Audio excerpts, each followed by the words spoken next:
ఇప్పుడు కేవలం 7,999K up to 10 kgs వరకు బరువు తగ్గి అధిక బరువు నుంచి వచ్చే ప్రధాన సమస్యలను దూరం చేసుకోండి. సచివాలయాన్ని కూడా తాకట్టు పెట్టేశారన్న చంద్రబాబు వ్యాఖ్యలపై మాజీ మంత్రి కొడాలి నాని స్పందించారు. ప్రభుత్వ ఆస్తులు తాకట్టు పెట్టకుండా బ్యాంకులు అప్పులు ఎలా ఇస్తాయని ప్రశ్నించారు. 4 లక్షల కోట్ల అప్పుల్లో 2.5 లక్షల కోట్లు చంద్రబాబు చేసినవేనని అన్నారు. ప్రజలకు అవసరమైనప్పుడు ప్రభుత్వ ఆస్తులను బ్యాంకులకు తాకట్టు పెట్టడం మామూలేనని అన్నారు కొడాలి నాని.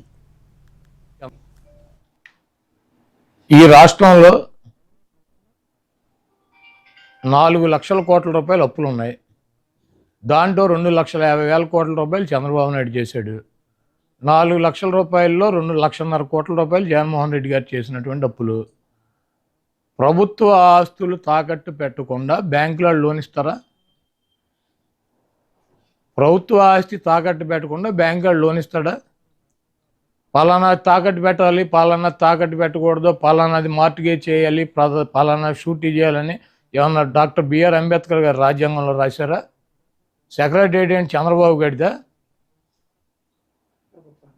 ప్రభుత్వం అంది. ప్రభుత్వం డబ్బులు కావాల్సి వచ్చినప్పుడు, ప్రజలకు అవసరమైనప్పుడు, బ్యాంకుల్లో డబ్బులు కావాల్సి వచ్చినప్పుడు మార్టిగేజ్ చేస్తారు, తాకట్టు పెడతారు, మళ్ళీ డబ్బులు కడతారు, రిలీజ్ చేసుకుంటారు. సెక్రటేరియట్ అని బాబుగడి సొత్తా, చంద్రబాబు గడి బాబుగడి సొత్తా? ఇది తాకట్టు పెట్టారు, అది తాకట్టు పెట్టారంటే వీడు పెట్టినయే పెట్టాలా? కానీ చంద్రబాబు నాయుడు పెట్టినటువంటి ఆస్తులు తాకట్టు పెట్టాలి రూల్ ఉందా? రాజ్యాంగంలో రాసి ఉందా? పలానా ఆస్తి పెట్టాలి, పలానా ఆస్తి పెట్టకూడదు? అది ప్రభుత్వం ఇష్టం.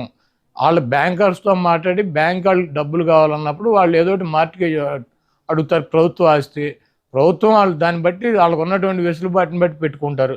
సెక్రటేరియట్ పెట్టేశారు. సెక్రటేరియట్ ఎంత? 10 ఎకరాల పొలం. దాన్ని తాకట్టు పెడితే దాని విలువ ఎంత?